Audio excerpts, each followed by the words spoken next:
This program is brought to you by the Vegetarian Society of Hawaii, a nonprofit organization dedicated to sharing with the community the many benefits of a vegetarian diet. Free monthly meetings include vegetarian experts found locally and on the mainland, quick and easy cooking demonstrations, and healthful and delicious food samples. Members enjoy an informative quarterly newsletter, social activities, and discounts at many vegetarian-friendly restaurants and health food stores.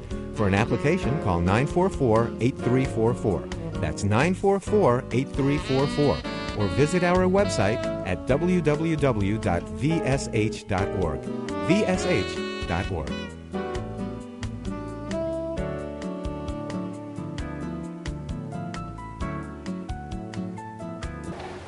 Okay, aloha and welcome to the monthly public lecture of the Vegetarian Society of Hawaii.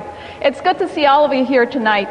The Vegetarian Society of Hawaii, since 1990, has continued to follow our mission of promoting human health, animal rights, and protection of the environment by means of vegetarian education. Now, is anyone here for the first time tonight? Okay, thanks for coming. We'd like to encourage those of you who are, not yet members, and even those of you who are not yet vegetarians, to join the Vegetarian Society tonight. Our members receive an informative newsletter as well as discounts at grocery stores such as Down to Earth, all vegetarian, organic, and natural, and many vegetarian and vegetarian-friendly restaurants, and may also be invited to participate in enjoyable social events. Your membership will more than pay for yourself, even if you spend only $10 a week on groceries or on eating out. I'd like now to take this opportunity to acknowledge our wonderful meeting volunteers. UH Professor, there is Sterlag. She's standing there with our UH Professor Emeritus, Carl Seff. Now Patrick is here, and he's usually standing at the free literature table, but I see our previous president, Alita Rutschik, is doing that right now. Thank you, Alita. We also have Jim and Georgie Yap here at the video cameras, and Dr. S.K. Kamlish and his wife Sarita Kamlish, Dr. Ruth Heydrich here, and Angie and Carl have all been helping in the kitchen as well. And if you'd like to help them, join them and the rest of us in having a great time while doing something positive for the world, please see me before you leave, or sign up at the free literature table to volunteer for such jobs as helping with refreshments, distributing flyers, or staffing our reception table at our monthly talks. Please be sure to stay after our program for some delicious samples of our speakers' dishes, the ingredients for which were provided by the generosity of Down to Earth. We're videotaping tonight's presentation for broadcast on the VSH TV series Vegetarian. On Oahu, you can watch it on Olelo, Channel 52, every Wednesday at 11 a.m., and currently on Thursdays at 6 p.m. You can also go to our website, vsh.org, to see videos of this and many of our previous presentations. You'll also find lots of other great information there, including recipes, our famous dining guide, past newsletters, and even a link to our own Facebook page. It's now time for our special guest. We're delighted to have with us tonight VSH's own Chef Ori Ann Li, vegan chef, animal advocate, and former Mrs. Hawaii International. Ori Ann Li has traveled the world to discover great food and cultures. She has studied at the famed French Culinary Arts Institute, Le Cordon Bleu, in Paris and Ottawa, the Natural Gourmet Institute in New York City, as well as the renowned Cordon Vert vegetarian cooking school in England, and has also received professional training in Chinese, Thai, and Indian cooking. Ori Ann has co-hosted a healthy cooking segment on Hawaii television and is currently launching her own cooking show. This past Thursday, she gave a cooking demonstration, which, by the way, will also be made into a video program, at the beautiful Spirit of Aloha oceanfront botanical gardens on Maui to our VSH group there. Her passion for helping animals has also led her to her work on creating Oahu's first farm animal sanctuary, and to name it after her pig friend, Peace. For this cooking demonstration, she will prepare both cooked and raw international vegan dishes that will not only entice your taste buds for the holidays, but give you pleasure as year-round as well. Her presentation tonight is entitled Vegan Holiday Treats. Please welcome Chef Ori Ann Li.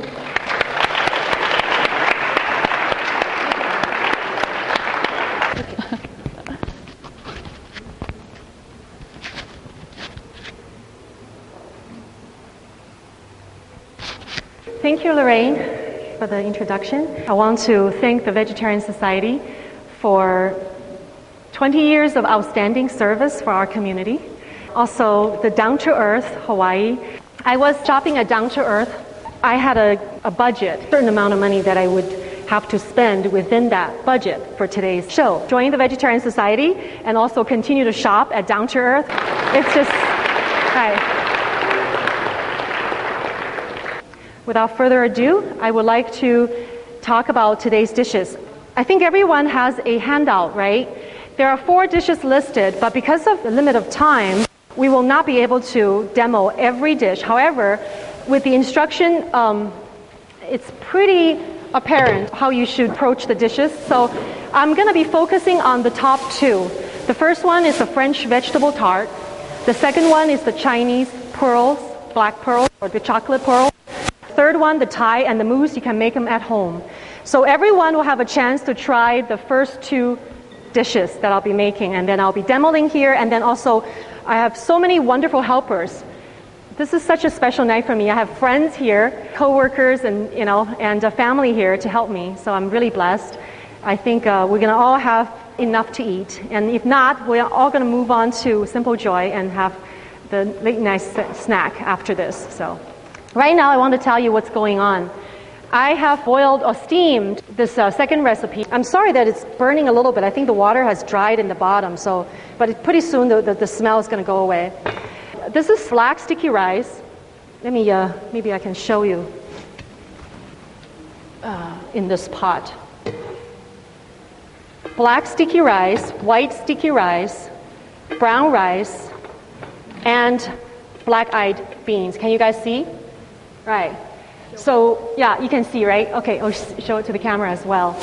What I did was I soaked them for 4 hours together because otherwise it would be too tough to work with. And then I steamed them, so they will still be very chewy. I don't want to boil them at all, and that's my secret. When I was doing this show on this dish on a different show, someone said that, actually not the same dish, but a similar steamed rice dish. Somebody said, well, that's your trick, because now I never knew how to make sticky rice. Now I know. You actually steam it. Don't boil it. It could be a potential disaster.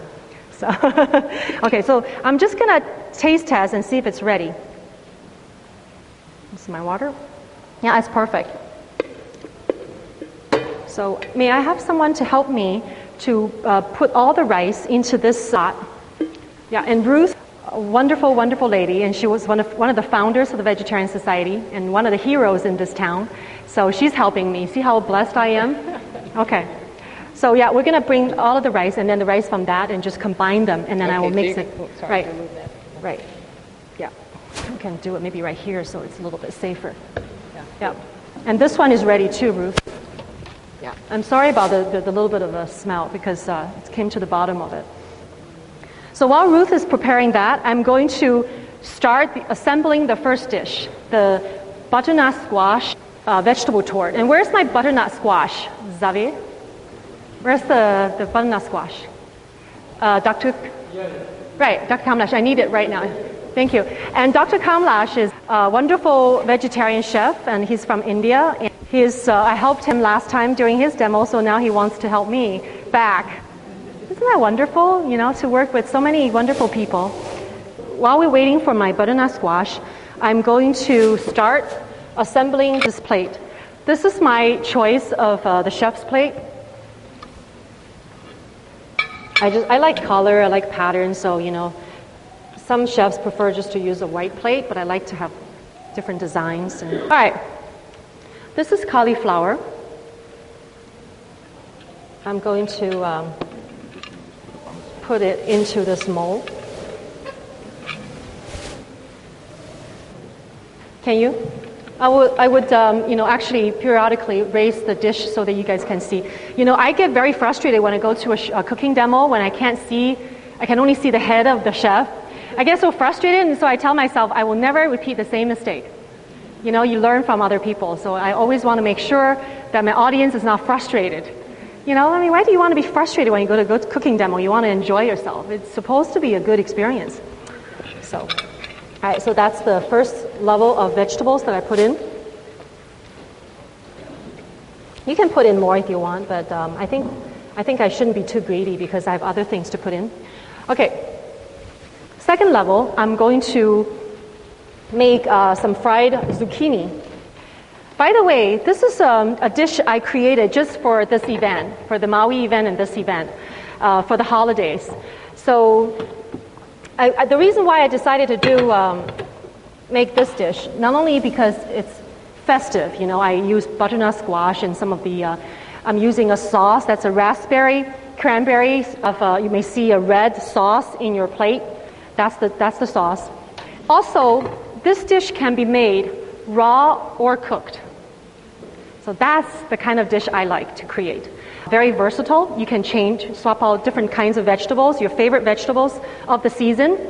I'm just putting a little bit of grapeseed oil to roast my zucchini. With this dish, if you want to make it cooked, you will bake this in a 400-degree oven for about half an hour or so. But if you don't want to cook it, it tastes wonderful raw. I just had this experience on Maui a couple of days ago. We did a cooking demo there. Guess what? I wasn't prepared for this, but I found out on the day of my demo that there is no oven anywhere on the property. Of this beautiful property, they didn't have an oven. They didn't think they would ever need it. So I was thinking, should I drop this recipe? This is my, the one that I created for this event. If I drop this, it would be such a shame. So I said, I'm going to just go with it because I actually did try to make it possibly raw, if I need to. So I treated every vegetable, put them together, assembled it, and served to the audience. Everyone loved it, raw. So when you have time at home, try both ways. And some people might prefer the raw version. If you want to treat your vegetables, maybe add a little bit of salt to marinate the vegetables. Put them. You'll see very soon. You'll see when I stack them up. You'll know what I'm talking about. So I'm just frying the zucchini. And if you want to make this dish raw, you do not have to do this process. Yeah. I just thought, for cooking demos, I like the smell and I think the energy of the fire really raised the energy of the room. So I sometimes prefer to do a little bit of frying. So.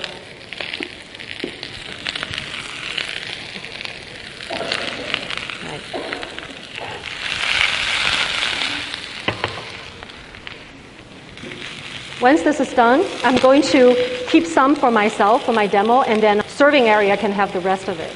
So I'm just trying to make it a little bit browner than this. Once it's almost done, I'm going to put a little bit of salt and pepper.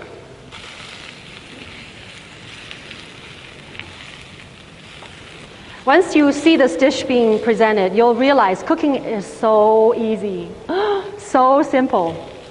It's actually not mysterious. Because after my demo, many audience came up to me and said, this inspired me, I'm going to go home and cook and show off to my friends. And they said it with such confidence. So I know they really meant it. It's almost done, so I'm going to put a little bit of salt. Okay. This is Hawaiian sea salt. While I'm doing this, I also want to talk to you about how to cook as if you're in a meditation, right? I think some of you might be interested in this. Some of you are thinking, wow, what is that? Meditation? Really, meditation is not that mysterious. It's not about sitting down on a cushion and then in a very quiet place, maybe in a place that no one else can see you. Meditation can be applied in your daily life, in every moment, every living moment, or when you're cooking, when you're eating. I have a meditation class once a month. We practice eating meditation. We would sit down. Actually, some of my participants from eating meditation has come tonight. Eating meditation just means eating in silence and not to be on autopilot and watch TV or talking. So to be a mindful eater, that's eating meditation, to eat mindfully, right? A lot of times, I'll use my family as an example. My husband and our host son from France, we have an international student staying with us, so he's our host child. So he's been here for 4 months. My husband and Xavier love to talk to each other about all kinds of topics. So last night I had to talk to them. I said, when I'm eating, I'm trying to meditate. And you guys are talking about Pink Floyd or U2 and on and on and on and on. I said, I'm trying to meditate on my food.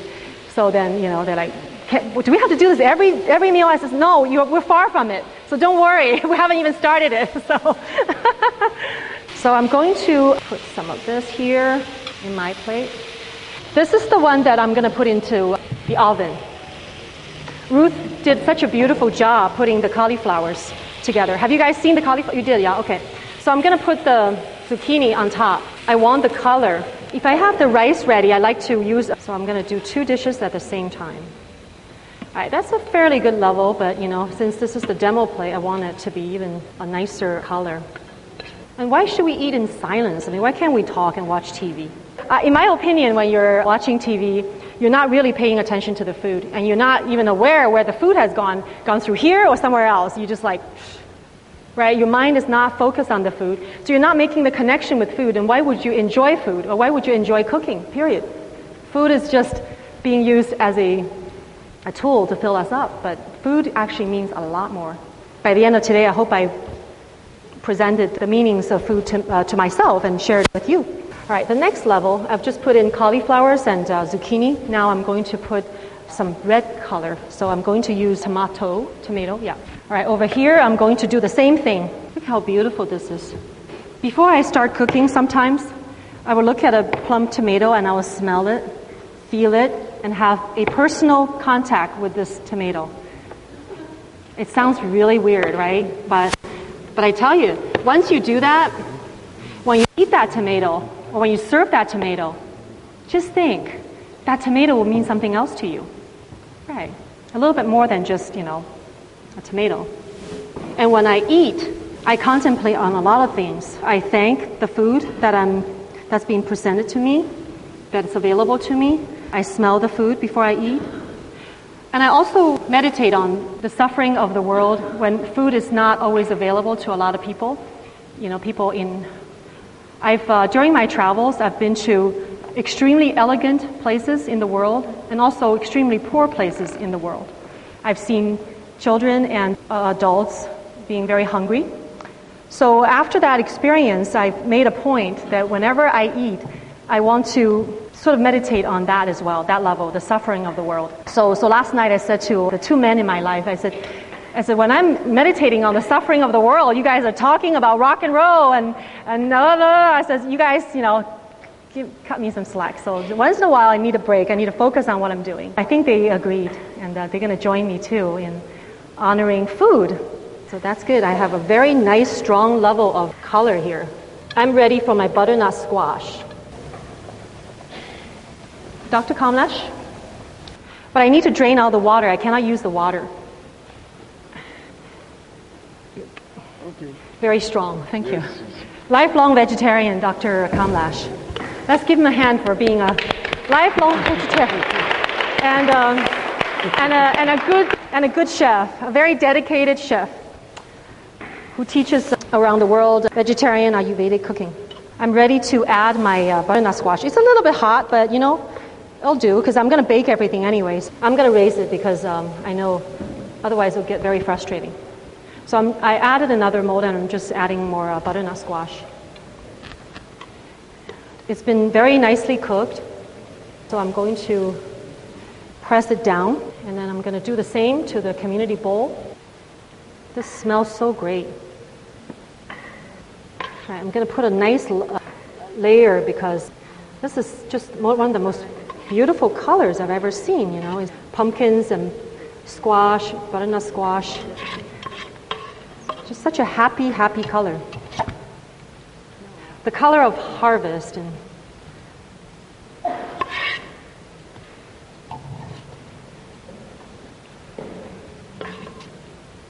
I apologize if anybody is getting seasick. If you are, I'm really sorry, but it's a little challenging to try to video this and hold it steady. So please bear with me. Thank you. I needed that. Okay. Okay, so now I've filled my, this is the springform pan. I've filled this with butternut squash, and I filled this one with butternut squash. And now I'm going to do the top coat. This is a pre-made mashed potatoes. Just put a little tiny bit here because this is a smaller plate. When you're a chef, you really cannot be afraid of heat, you know. You learn to have very strong fingers and hand.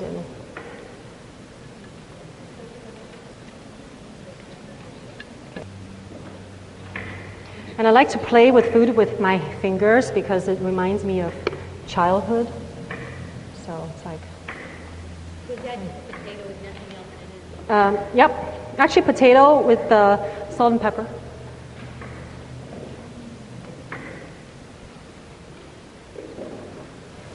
This part is all about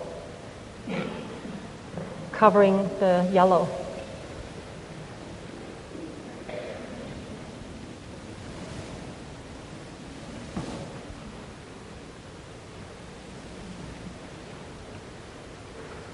Okay, I've decorated my potatoes, so now I don't need this anymore. Ruth, you can have it. I think it's time for us to dress the very top of this cake. I've got different kinds of herbs. I bought so many different kinds. No wonder I'm over budget. I just thought, herbs will make the dish taste so good. All right, I'm going to add a little bit of, just a little bit of thyme right now for this little guy. But for the big guy, I'm going to put a lot of it, of the herbs. Because once you bake it, it's excellent. This is basil, mint, just different kinds of herbs. You can put sage, rosemary, any kind you want. All right, I think it's time for us to take the mold out. Let's say a prayer and see if it stays together. If it doesn't, I'm going to hear all about it tonight. Okay. Which one should we do first? We'll do the little one, or should we do the big one? No preference. Okay. Okay, so this one, if anybody who has trouble seeing it, this is the one that we're about to take out the mold. This is the little guy.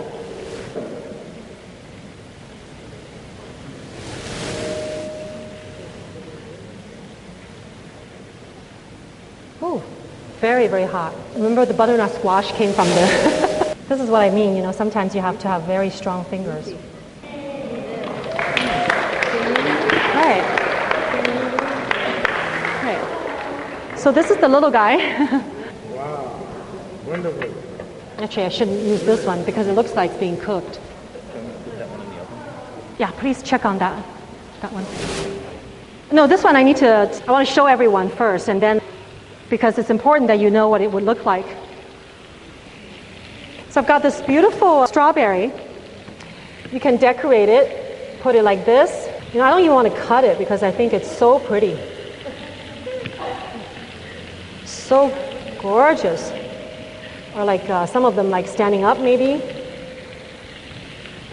Yeah, some of them like that. Okay. So what do you think? This is not bad.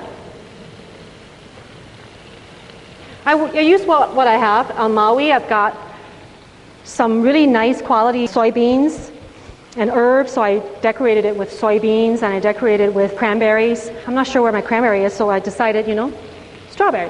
Why not? Because vegetable tart traditionally incorporates fruits as well. Okay, without further ado.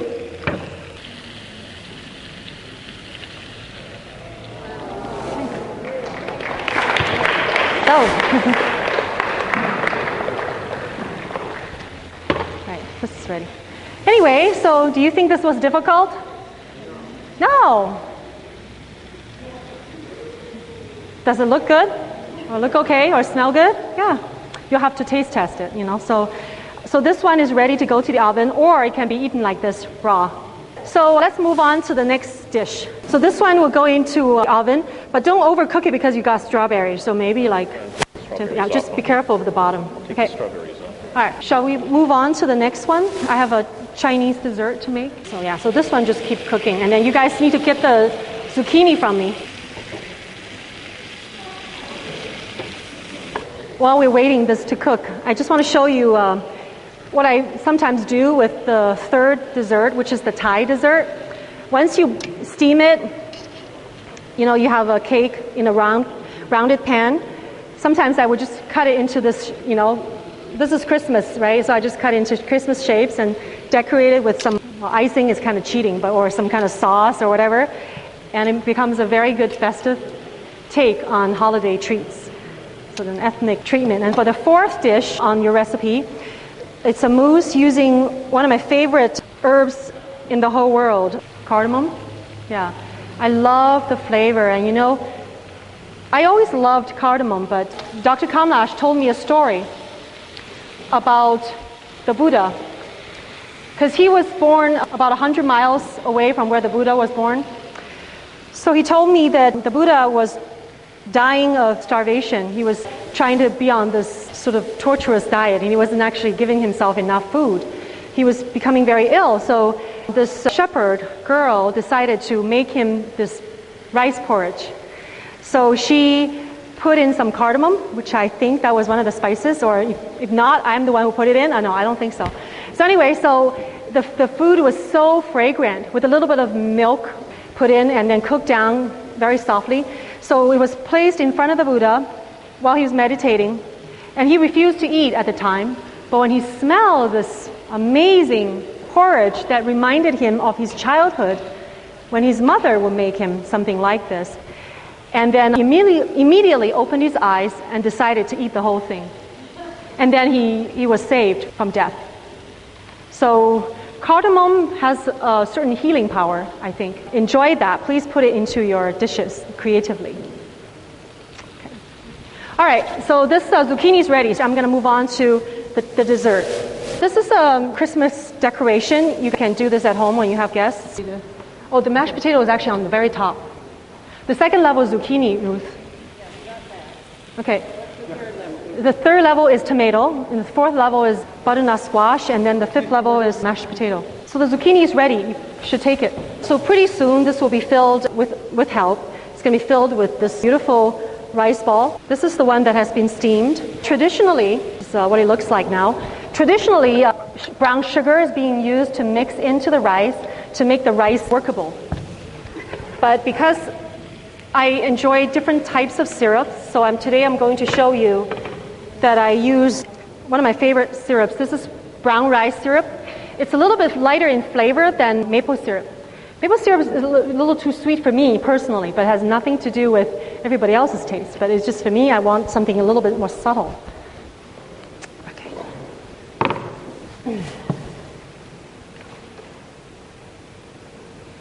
It's a lot, so I'm actually adding. And even if I'm putting a lot, it's actually very subtle. The flavor is very subtle. That's why you almost cannot make a mistake.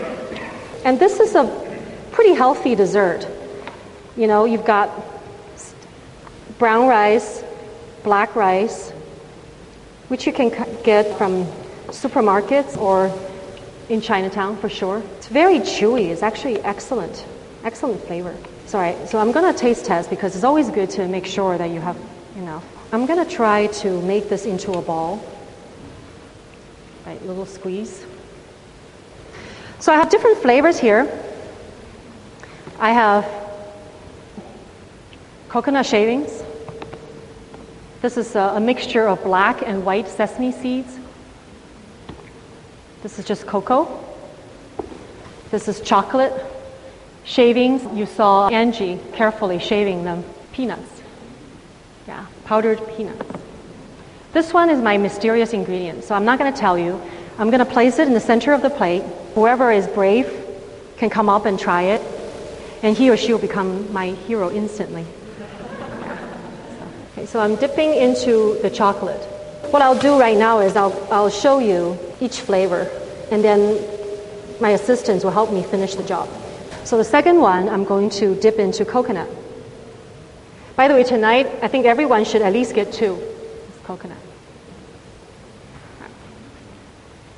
Number 3.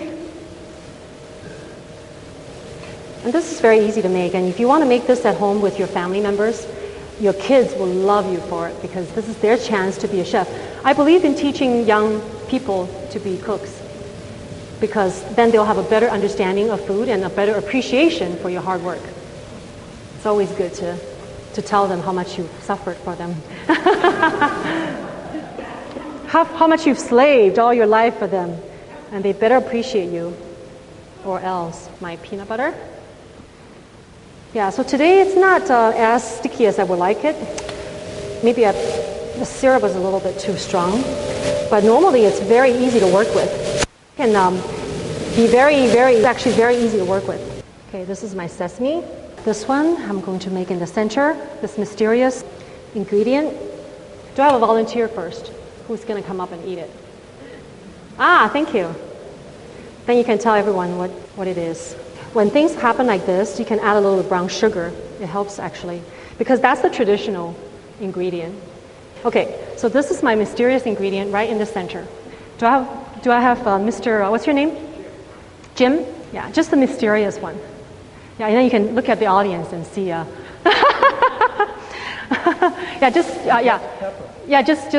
smell it. Yeah, it's good, always good. Yeah, you want to face that side too, so they can see your Right. So what do you think it was? I haven't identified it yet. Oh, okay. It's still a mystery.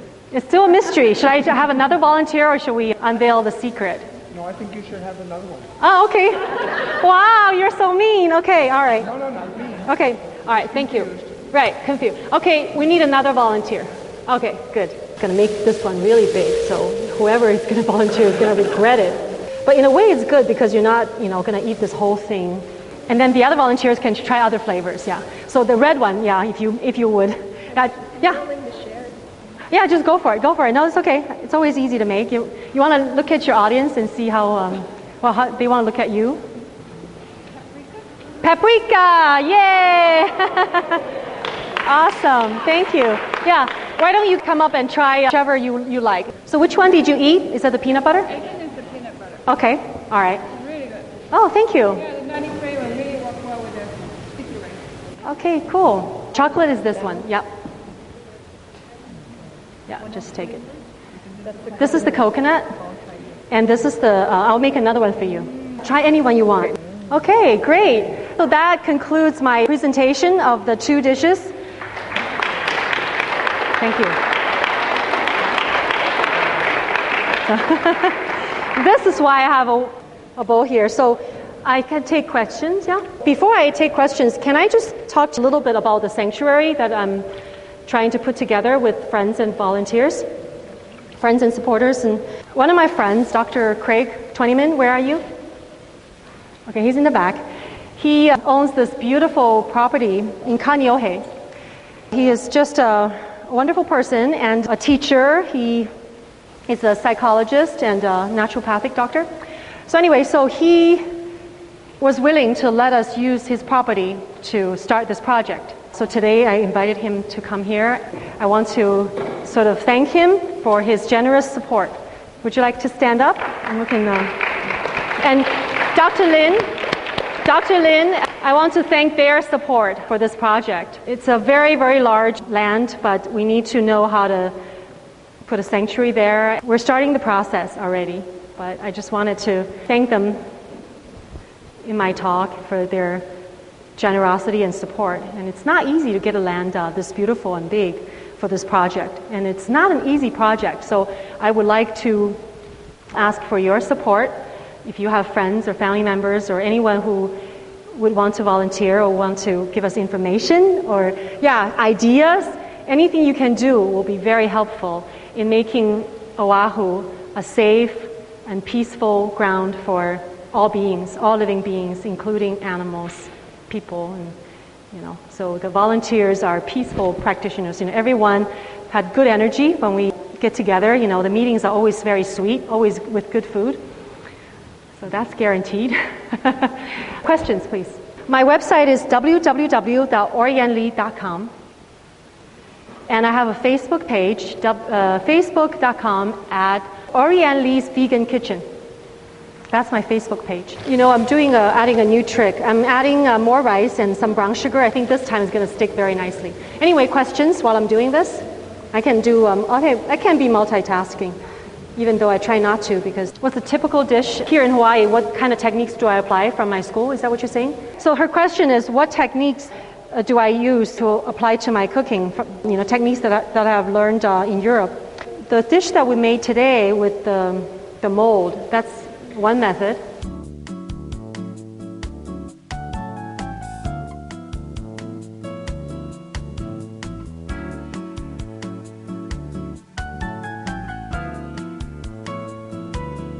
This shows that Ori Ann's vegetable torta meets the RDA per calorie for all of 19 nutrients save alpha-tocopherol, which is vitamin E, vitamin B12, and zinc. With a teaspoon of B12 containing nutritional yeast, it's still a bit short on vitamin E and zinc, but the B12 content is now 125% of the RDA. Very easy way, but the food comes out looking very presentable, right? So that's one method. I also have a recipe online that I was telling you about, the dal ratatouille. So it's a French vegetable dish, and you can go on the program and you see me line out the vegetables. So there are different ways to make vegetables, and vegetables don't have to taste boring. So from that recipe, you'll see another technique. I also bake. I do French bread, vegan French bread. That will be available on my website as well. I would apply my techniques, I guess, throughout everything I do. But to be honest, your techniques isn't the most important thing. I really think that the most important thing you can do as a family cook or a cook for your community centers is to keep trying. Never tell yourself that you're not good at what you're doing. And like I said, first step is make a connection with the food, with the vegetables and everything. Understand every ingredient. That's very important. That's meditation. Understanding is meditation. To understand it, so you just, you're not just putting them together and then don't even know what you did. So you understand them, understand the form. When I cut my vegetables into different sizes, I always think before I cut. I don't just cut it. I think about how this will work with the rest of my ingredients. Should I make it into rounded shapes? Should I make it slices? Should I make it chunks? I think a lot before I cook. So I think thinking is important, right? With basic techniques, with a little bit of mindfulness, a little bit of mind put into it, a little bit of attentiveness, you can present a very good dish. You have to trust me on that. Because the fact that I was trained to make food taste good, so sometimes I cannot help but using a little bit, like veganase, for instance. This episode you're going to be watching online, I use veganase for a French salad because it's a very easy, quick way to fix a good salad. But if you want to be 100% healthy, don't go with those things. And just, according to Dr. Carl Seff, he said there's too much fat in that veganase. So, yeah. I think you know what's best for you. If you're beginning your vegetarian journey or your family members are starting, I don't feel bad about going for soy meat, because if it helps you to cross the bridge and become a vegetarian, by all means, go for it. But later on, as you become a vegetarian, you will have your taste buds will go through a transformation. They'll appreciate different types of flavors, and after a while, maybe a few years, you will not want to eat as much soy meat. But at the beginning, it's very natural. Don't blame yourself. It's not the worst thing in the world. No. Just to show you guys, now it's sticking because I use brown rice and the right amount. So you can play with it. You never fail with cooking. All right.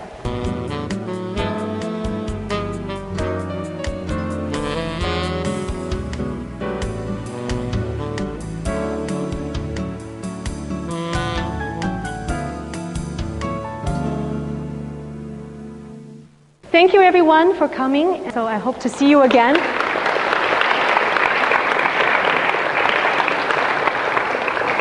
At a different venue. Thank you, Chef Ori Ann Li, for giving us such a wonderful food demonstration tonight.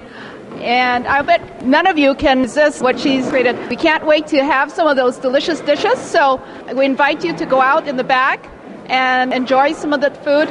Really appreciate your coming tonight. Mahalo, and have a safe return home. Bye, everyone. This program is brought to you by the Vegetarian Society of Hawaii, a nonprofit organization dedicated to sharing with the community the many benefits of a vegetarian diet. Free monthly meetings include vegetarian experts found locally and on the mainland, quick and easy cooking demonstrations, and helpful and delicious food samples. Members enjoy an informative quarterly newsletter, social activities, and discounts at many vegetarian-friendly restaurants and health food stores. For an application, call 944-8344. That's 944-8344. Or visit our website at www.vsh.org. vsh.org.